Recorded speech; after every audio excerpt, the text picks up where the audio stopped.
Pakistani side perceived that things are not going to be moving in their direction, towards their direction in the near future. So preparations had not started not from August, preparations had started from as early as July. It was also clear that the division of the Indian army was taking place. There would not be enough assets in the hands of the Pakistani establishment.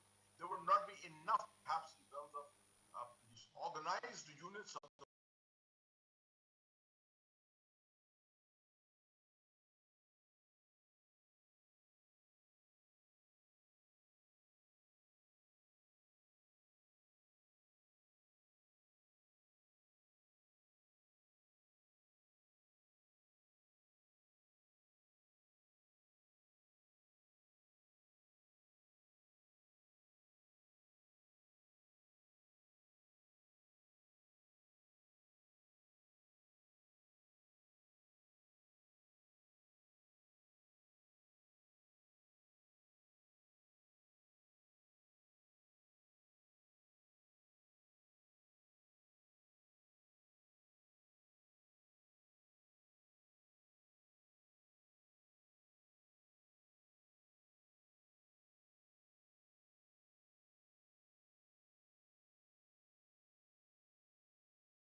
Srinagar.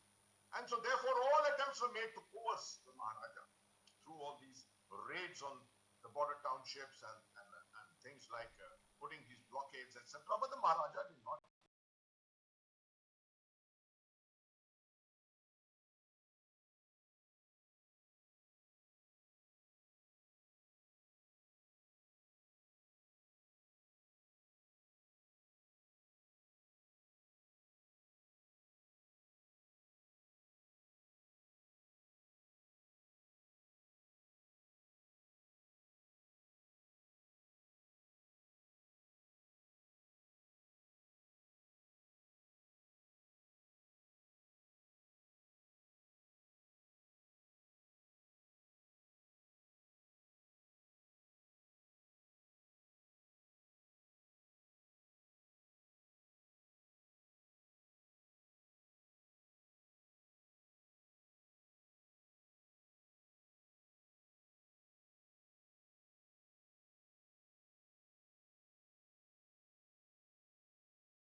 Under their control. They also knew what the state of discipline of the tribals was. The tribals were promised the freedom to loot and plunder, the freedom to carry out whatever activities they wanted and take away, as long as that land, the Jammu and Kashmir territories, came under their control. And this is what some people today in Jammu and Kashmir say, that India is interested in the land of Jammu and Kashmir. No, India has always been interested in the people of Jammu. Here was a country, Pakistan, newly created, which was only yearning, not for anything else. It was only yearning for the territory of Jammu and Kashmir. To give it that added advantage, to give it a strategic advantage, it could be least concerned about the people of Jammu and Kashmir, as will be very evident from the events that I will speak about. What was very clear was that right in 1947, Pakistan chose not to fight India through the conventional. Today we use the term hybrid war very, very frequently. I am one of those who keeps advocating it all the time. In fact, Pakistan chose to fight India in the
thousand men, 1,000 men as a part of a Lashkar, one major, one captain, and 10 JCOs of the Pakistan Army were the command element for each Lashkar.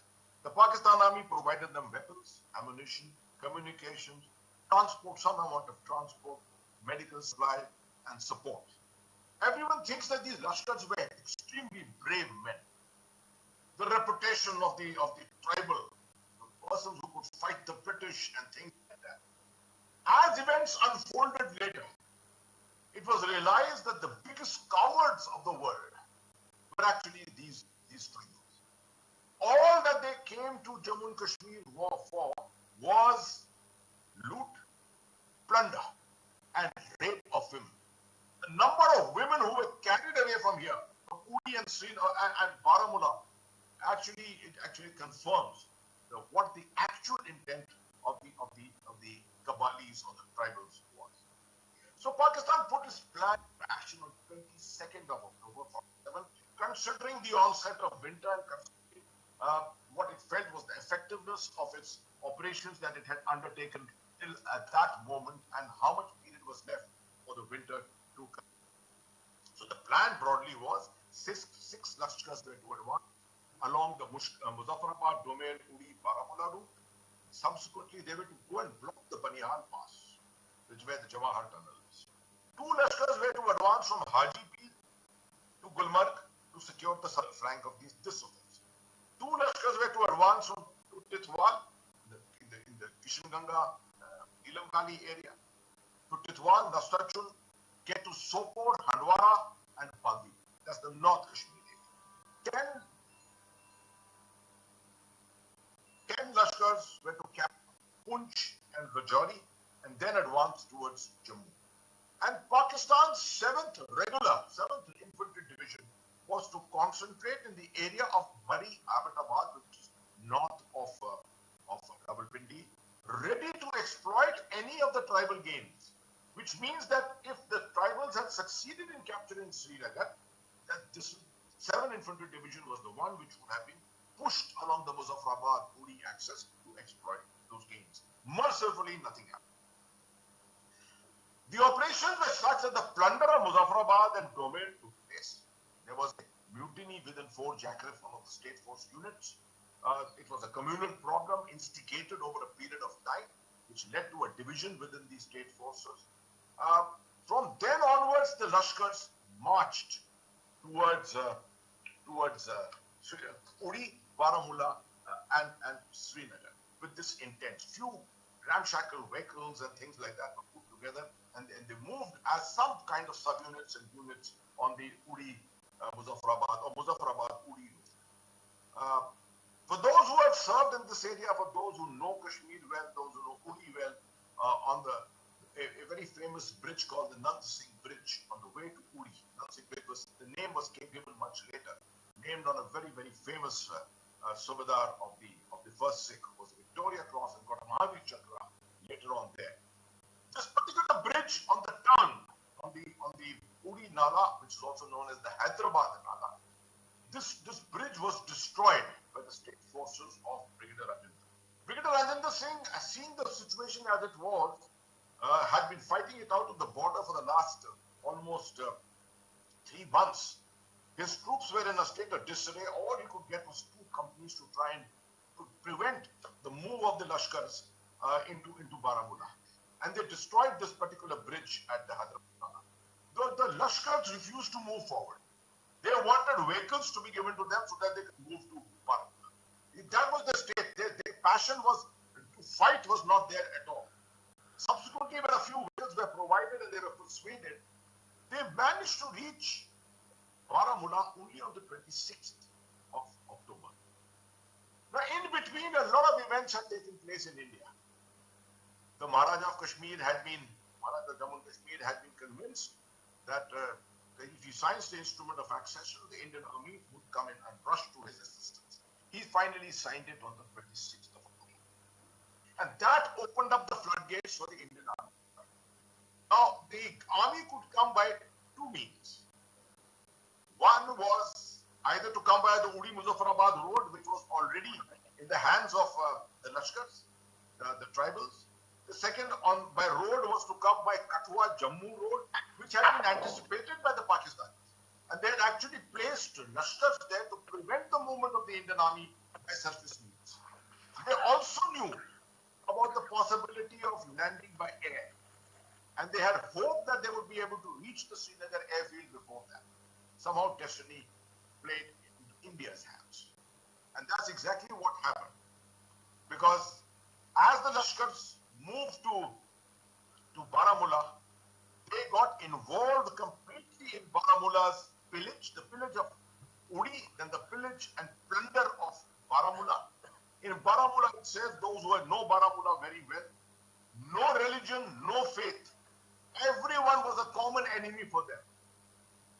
A wonderful article which I came across only a day before, written by Asha Khosa, a very fine writer from Kashmir, speaks about the heroics of this young man called Maqbool Sharwani. Now, whatever one says about Maqbool Sharwani is too small in any such event.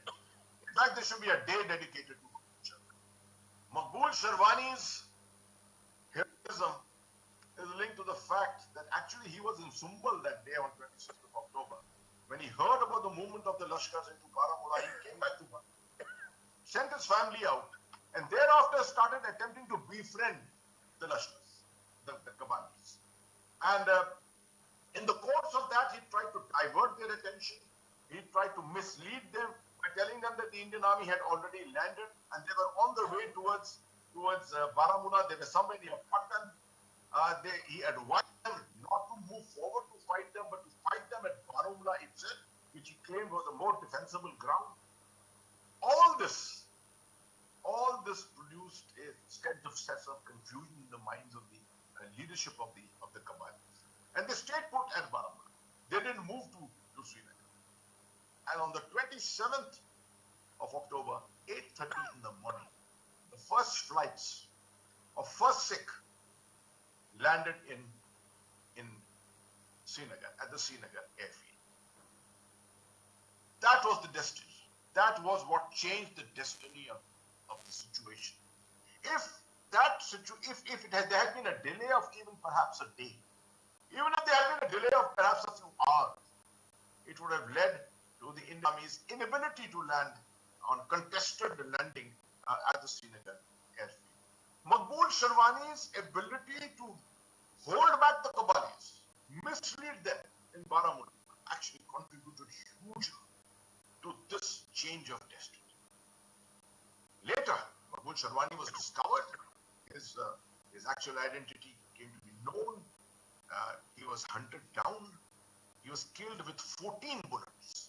14 bullets pumped into his body. His body was strung up on a pole. But before stringing up on a pole, he was crucified. I hope people understand the meaning of crucified.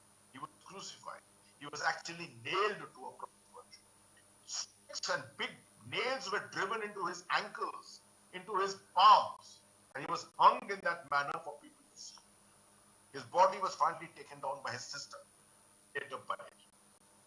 Today we celebrate, Indian Army has been celebrating Maqbool Sharwani for years and years.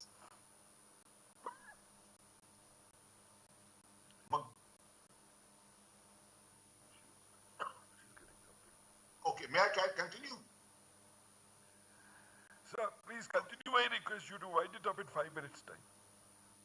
I'm fired up in 5 minutes' time. I think you should take a rest for yourself. You will go out and take a little rest to stabilize your fine. It's fine. You please wrap up in 5 minutes. Okay. Maqbool Sharwani, in the year 2003, the army constructed a community hall in his honor. We constructed a memorial in his honor. I came back in 2008 as the GEOS 19th Infantry Division, and we made sure that we always utilized this, having dedicated it to the people of Baramulla. Attempts made later on to desecrate the memory of Maqbool when it came up after 1989. And this is what I want people to go home with, that lesson. That is important to remember. How efforts were made to change the perceptions of the people of Jammu and Kashmir. How from across the border propaganda was used and today continues to be used on social media to try and show that the actual heroes of Jammu and Kashmir, people like Maqbool Sharwani, were actually villains. They were painted as villains in history of Jammu and Kashmir.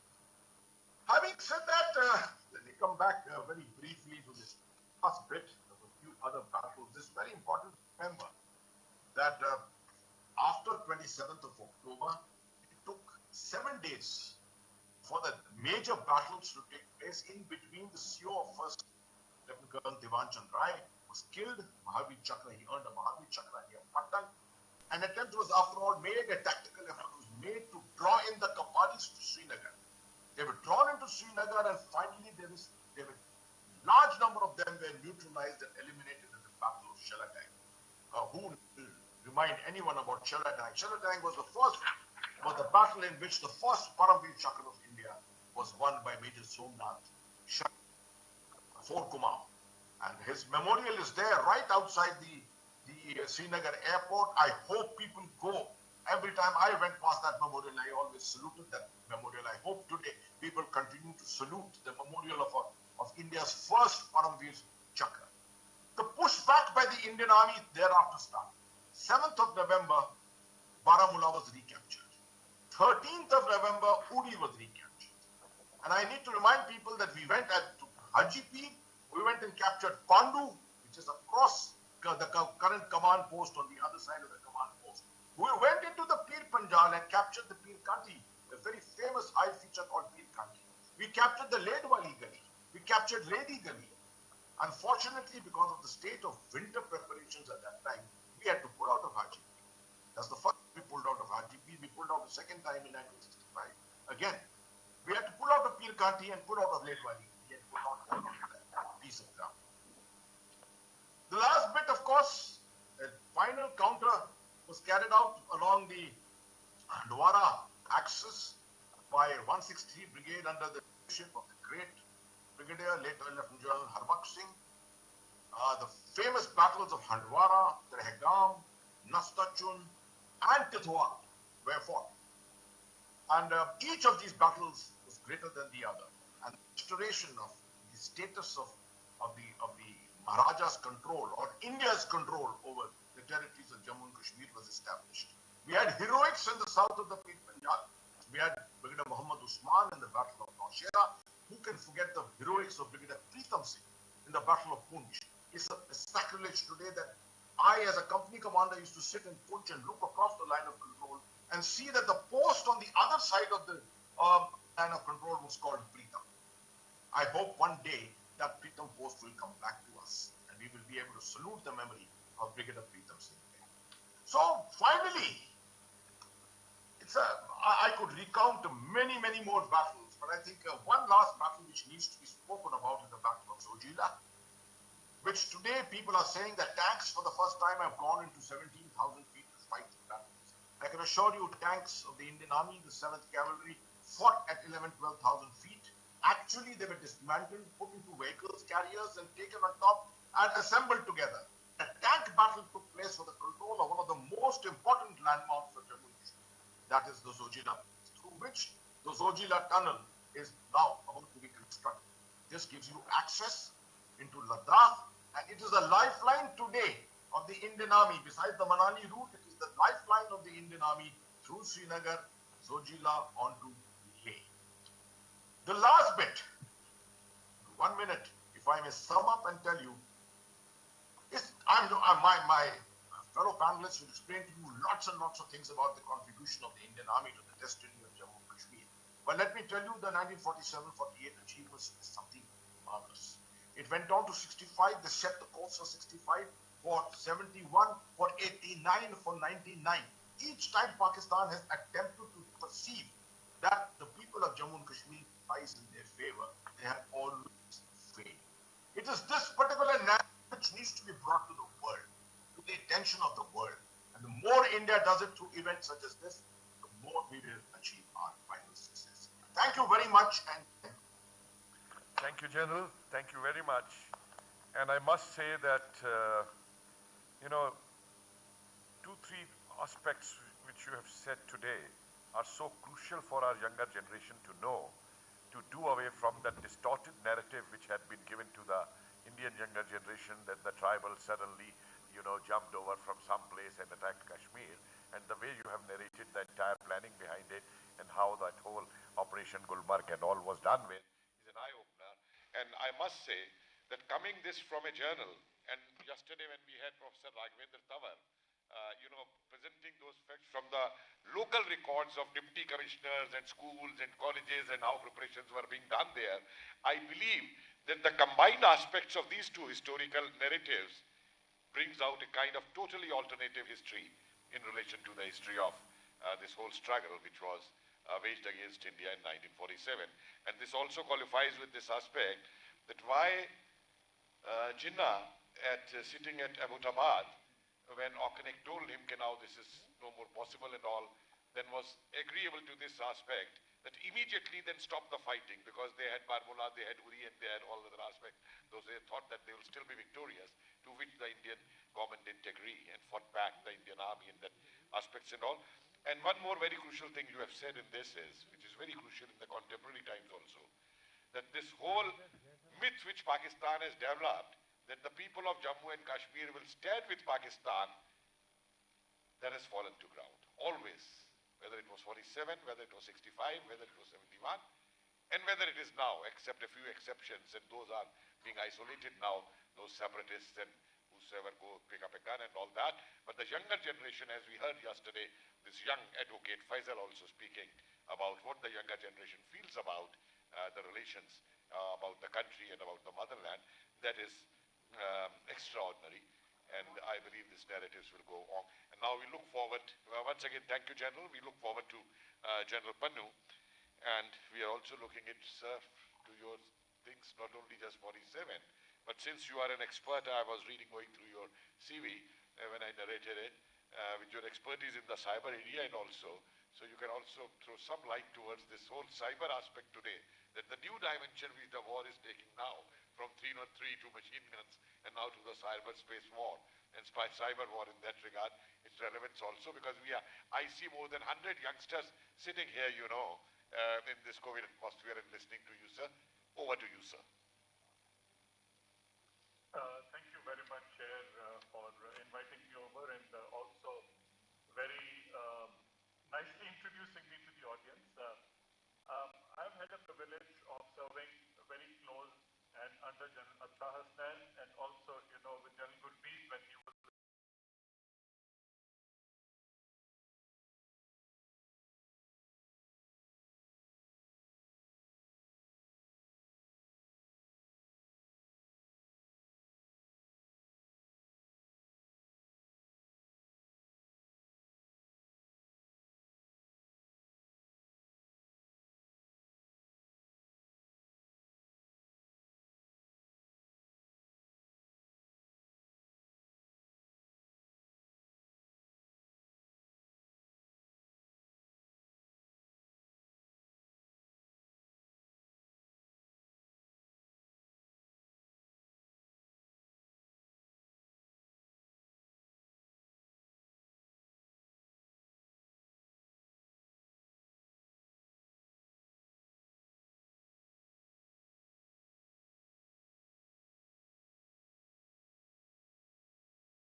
number of units, one third of the British Indian Army had to be given to Pakistan. And therefore, regiments like Punjab Regiment, Sikh Regiment also went through a partition. We had a company or two companies of Muslims or even mixed lot had to be separated out. So there was a big confusion even among the rank and file of the army that we all fought together during Second World War. We were all trained together as one entity. How is it that different people of different religion have to go to another state because somebody else had decided it for you? And why was Pakistan created in a manner that it got created? Of course, largely it is being told that Muhammad Ali Jinnah wanted this, the Muslim League wanted it, but I think there was huge amount of British interest in carving out a state which they could control more easily because they had vested interest from the geostrategic significance. They, giving independence to India, continued to control this belt or this geographical region called Pakistan, and British continued to rule Pakistan for as long as till 70s. The constitution of Pakistan initially, came up in 61, but later on it was never fructified. Ultimately, the constitution came up in 1973. What was happening in Pakistan 1947 to 1960s and 73? Because the British were so deeply ingrained into keeping the Russians away. Now, when you go back to 1947, a strange phenomena that Raja Hari Singh, on a given day, because of this turmoil, decides that he wants to join India. But the British are looking away. Many people say that the Kabylis were picked up from Khyber Pakhtunkhwa, and those Kabylis, of course, are not Kashmiris. 20,000 raiders were created, and they said, on the basis of religion, you go and capture this area called Kashmir, and go and loot and plunder, irrespective of what the religion was. Of course, they were given very clear orders that, go and kill the Sikhs, you behead them, go and burn the houses of Muslims, and go and loot the Hindus. And they were out ready to plunder this area, not to capture this area, with the aim that Pakistan Army, after these Kabylis would have given a foothold to them in a manner that they would look like freedom fighters, and civilians, 20,000 people with arms of all kinds. In fact, I think the Punjab police of Pakistan transferred huge amount of automatic weapons or rifles of whatever vintage was available at that time to be given to the raiders to come and start doing a quasi-military operation in this area. As a result, the kind of loot and plunder that started, then the J&K militia, which had about 9,000 troops, which were not only defending the valley alone, but also had the responsibility of larger areas of Tyakshi, Turtuk, Kargil, the Kashmir Valley, and Rajouri, Poonch sectors. At a given point, when you talk about raid on Kashmir, of course, General Atta Hassan has very, very eloquently explained, how the raid started. But at the beginning of it, closer to Muzaffarabad, there is a Jack militia battalion which had some Muslim troops and some Dogra troops, of course, very well motivated and ingrained. I think there was some element in the Muslims that was indoctrinated beforehand that they put themselves on a guard duty. Now, how much is truth? Because history is who writes it and how it is understood. I'm told that the Muslim Guard got hold of the Dogras and massacred them at night. So there were no eyes and ears were left in Domail and Muzaffarabad area, and they plundered Muzaffarabad at will because there was nobody to stop them. Similarly, they did the similar thing in Mirpur. They continued to move and crossed into Uri, Baramulla, and as General Atta Hassan has very eloquently explained, that the kind of loot and plunder which was on, I think their eye was on women and gold, and of course rest everything can be written off. You only do whatever you want, so the actual value objective was women and gold, that you get hold of them, transport them back to your bases, and rest you burn or kill, loot or plunder, whatever you want to do. But once the letter of accession is signed, that entitled the Indian Army to land in Srinagar, and the Srinagar airfield was at that time fortunately not raided yet by the Qabaili. That airfield was on that day available for the Indian troops to land the Dakotas there. If the letter of accession was not signed, if the decision to send the military was delayed even by a day or two, the airfield at Srinagar would have been captured by the Qabilis and they would not have been any place, because to have a land route open, it would have taken days and weeks for the Indian army to reach there. I think one of the biggest thing was the timing. Once the Indian army reached there, they secured the airfield. Once the airfield is secured, the first Sikh, of course, one of the most decorated regiments of the Indian army now, as we see even today, is the one given this task. And of course, Colonel Rai, the story Lata Hasnan has very, very clearly spoken. They started pushing the Qabilis back because they had just left Baramulla and they were headed towards Srinagar, and they met en route. And that is precisely where Brigadier Rajinder Singh of J&K militia was fighting but withdrawing. And that is where he actually got shot and he killed at Mohra. That is when the first Sikhs started pushing them back, and of course then a brigade-size force, 2 brigade-size force kept building up in this area. Now, the issue is that what is different in J&K as compared to the rest of the country? I think what was different here is that the Raja signed a standstill agreement, and standstill agreement was more or less respected by the Indian state. But the Pakistanis initially did not react to it, but they responded to it by attacking. If the Pakistan establishment had recognized the standstill agreement and had not responded and respected it, the state would have been very different of Jammu and Kashmir today. It would have got all that it ever wanted from a standstill agreement. It would have gone into a separate process of stability. It would have enjoyed a status which is of a very different kind.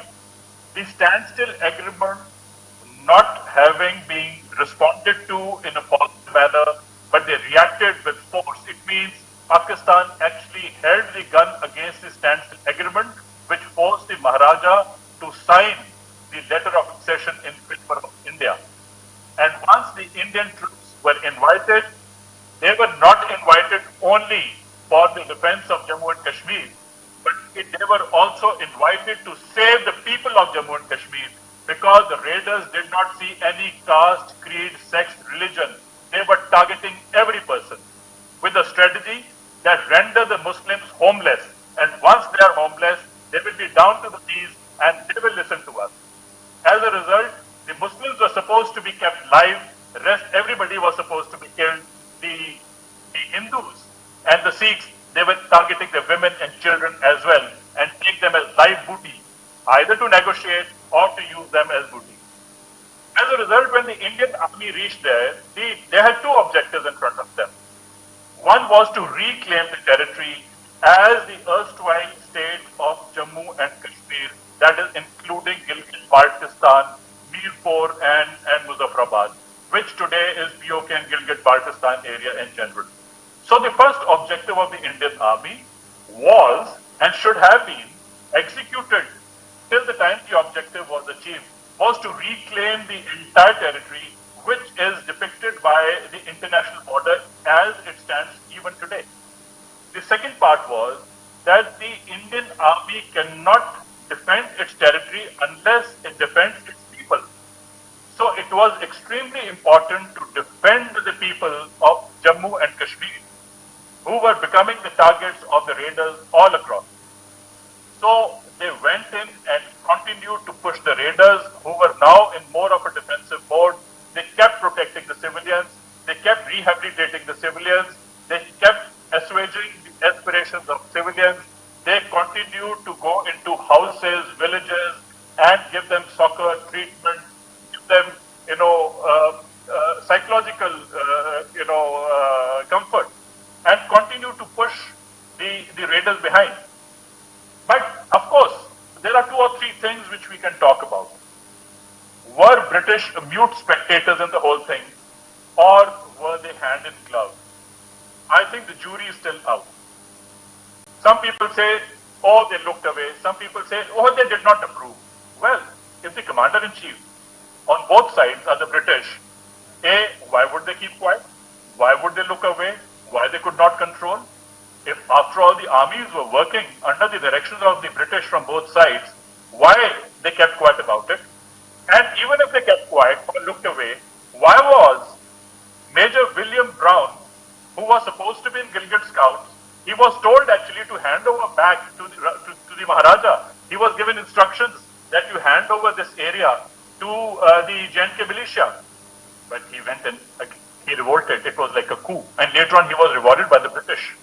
So the design is very clear that whether it is Gilgit, Baltistan or parts of now which you call POK were a design by the British, got executed under the table through an understanding of strategy, allowed it to be executed to a point, and when, as General Atta Hasnain was saying, Peer Country and Lady Gali and Late Bali Gali, all this was captured. What was preventing the Indian Army to go ahead? Because when you stand very close to Peer Country, where, of course, you know, General Atta Hasnain and myself and even General Gurmeet, we've stood in that area for many, many times. And you find once you are sitting on top of Peer Country, now there is a ridgeline which goes down, and if you just barely roll down, you will reach Muzaffarabad. Why would somebody come and say, no, the winters are out, the winters are there? Well, the Gurkhas were there. At that time, the Gurkhas are not afraid of this kind because they actually come from, that is their homeland. How could Gurkhas not survive at Peer Country? Then somebody comes out with another theory that, beyond that area there were no Kashmiris. And Sheikh Abdullah did not want that area, which was Pahadi and more Punjabi speaking, Gujars, and they were not Kashmiris. So he thought politically that would not suit him and all that. So, couple of things all put together, and then the UN resolution comes in, and then we say, let's do plebiscite, and we brought forces to a halt. Now the forces came to a halt with an understanding that the erstwhile Silk Route today, which is CIPEC corridor, would not have come up if the British at that time had allowed the Indian Army to reclaim the whole area. Today everybody is crying China, the Chinese have built a CIPEC corridor, now Gwadar is being supplied all this, now Pakistan is playing into the hands of the Chinese. This was because the British wanted to be there and their prime objective was Russia, and they prevented the Indian Army from reclaiming the territory. And that is where the problem lies. Second issue is, you talk to people of Kashmir. Of course, when you are sitting in Srinagar, I'm not saying that nobody knows what people of Kashmir want. But I'm only giving my perspective. Having born there and over a period of time, I'm talking about 99, what they felt in 2008. I think people of Kashmir have been very confused. When they talk about Azadi, and when they talk about autonomy, and when they speak in a manner of Article 370, what are they actually wanting? Do they want Azadi from political leadership, which has given them nothing? What has political leadership of Kashmir given people of Kashmir? Complete disconnect between the people and the political leadership. The people of Kashmir have always said, कि साहब ये तो political leadership है जो हमारा फायदा उठाते हैं. How much money actually provided by the Indian government to the state of Jammu and Kashmir went beyond the political usage? How much money was actually utilized for public welfare? I don't think so much. Ultimately what happened, then the funds started getting released to the Indian army to do Sadbhavna. If the political leadership was doing Sadbhavna, why would Indian army be doing so much of Sadbhavna to build schools, to run schools? Actually, we ran schools for the people of Jammu and Kashmir. In fact, today, if you realize, most of the people who are educated would have actually been product of Army Goodwill schools of Kashmir. No government school would have educated them to a point that they could speak English and do mathematics. If the Army Goodwill schools got created, it is not because Army wanted to indoctrinate them. I can say, and I think majority of the military officers say, there was no indoctrination or reverse indoctrination that had happened. It was only education which got provided to them. The role of the Indian Army has been to defend the people of Kashmir, to make sure that their culture is respected, to make sure that they are free to practice their religious practices, to make sure that the Pakistan does not run a successful propaganda and proxy war, which actually comes from across the border. There are militant camps there. Why would LET, what has LET got to do with Kashmir? They are Murid ke. They are Punjabis. They go and attack Bombay. They go and attack the parliament. They go and attack anywhere. What is common between LET and Kashmiris? Second thing is, when you talk about political leadership and people of Kashmir, they looked at who? They looked at nobody and they looked at everybody. They looked at the militant because nobody could save them from militant. Then they looked at the army because once the militant has lived there for a week, now they become the potential target of the military. They went into a double speak there. When you talk about the upper ground workers actually got money which was a counterfeit currency.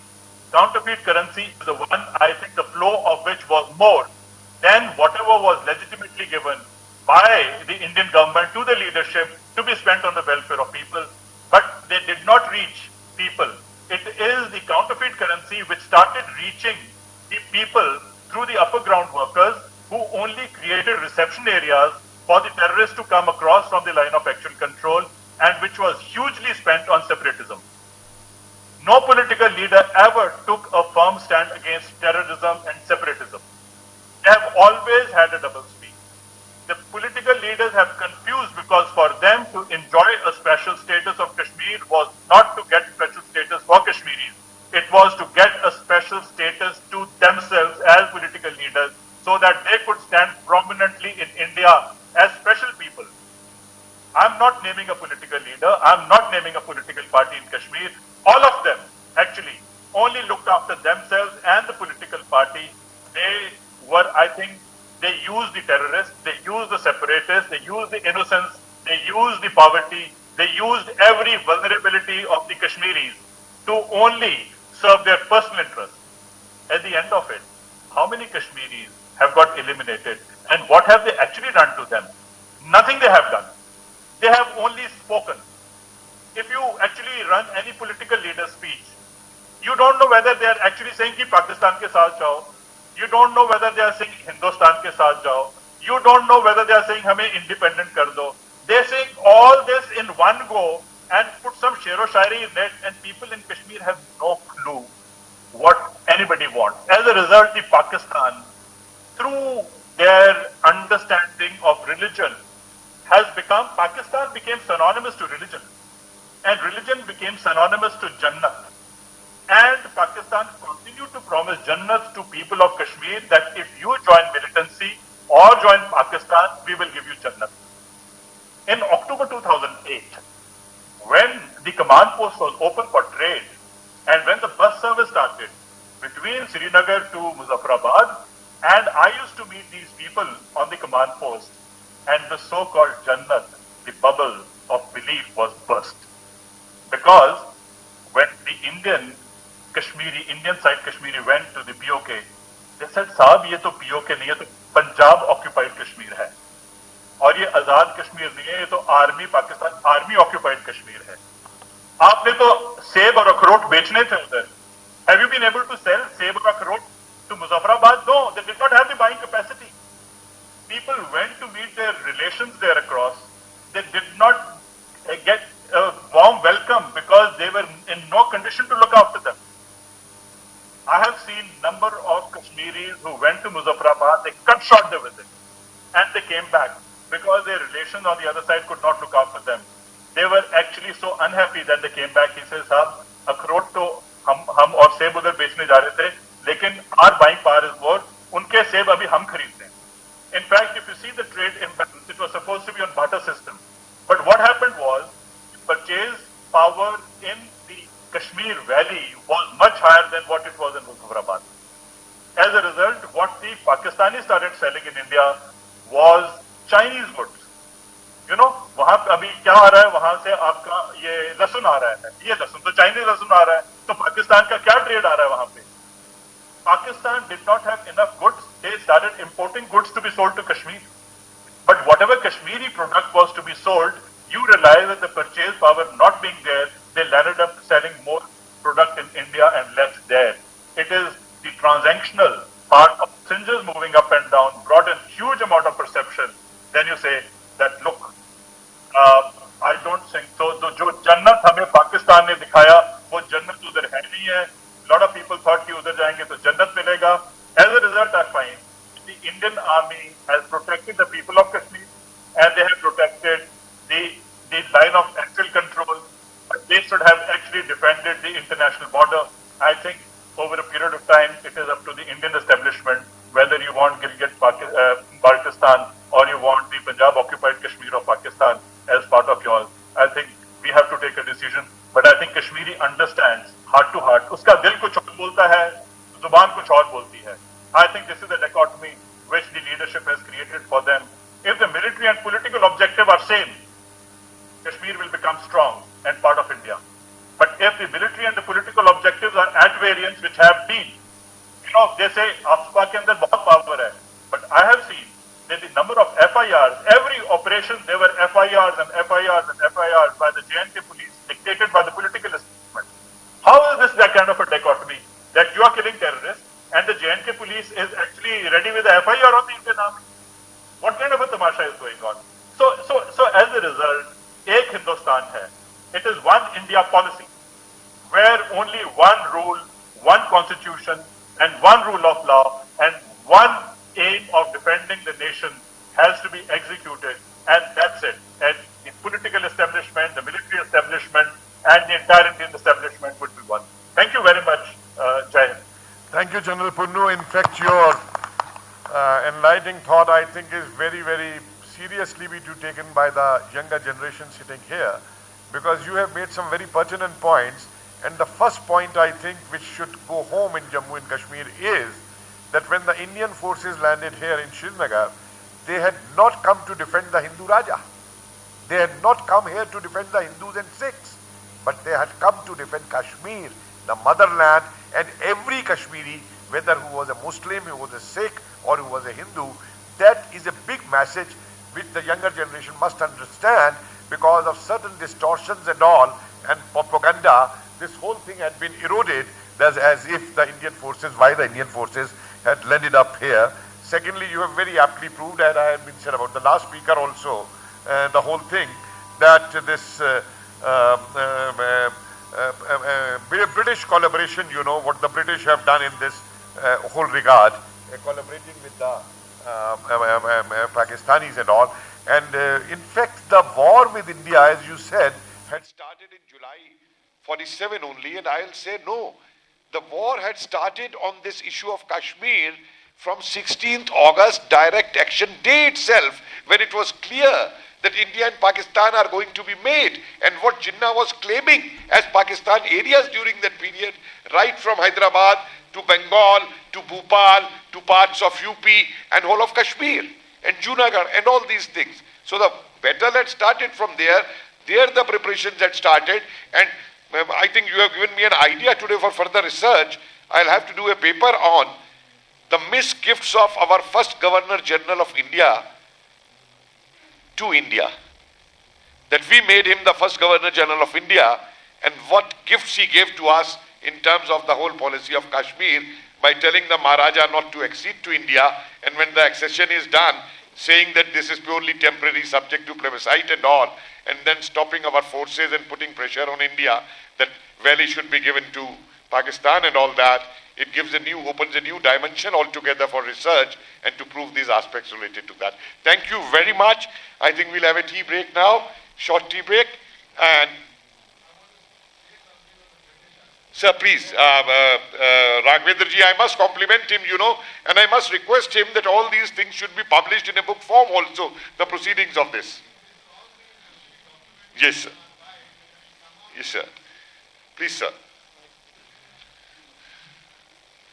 Because after that, last we'll then have the question answer sessions after the observations and tea break and the other two speakers. We have the question answer session for that. Please, sir.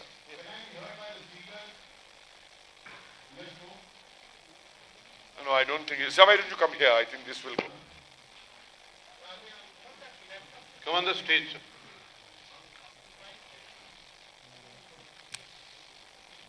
Please take the... Can the speakers hear now? Can the speakers hear me? Take the camera there.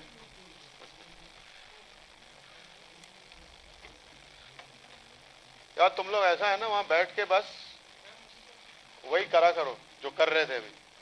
हाँ, बहुत अच्छा कर रहे हैं. अब मैं ये कहना चाह रहा था, दो चार चीजें मुझे अभी याद आई तो मैंने सोचा कि उसको आपके साथ शेयर कर लूं. एक तो मुझे याद आता है कर्नल ASP शाह का के कारनामे याद आते हैं. ASP शाह जो थे वो इस्कंदर मिर्जा के साथ नॉर्थ वेस्ट फ्रंटियर प्रोविंस में बहुत सक्रिय थे. He was very very active. And Khan साहब जो उस समय चीफ मिनिस्टर हुआ करते थे नॉर्थ वेस्ट फ्रंटियर प्रोविंस के,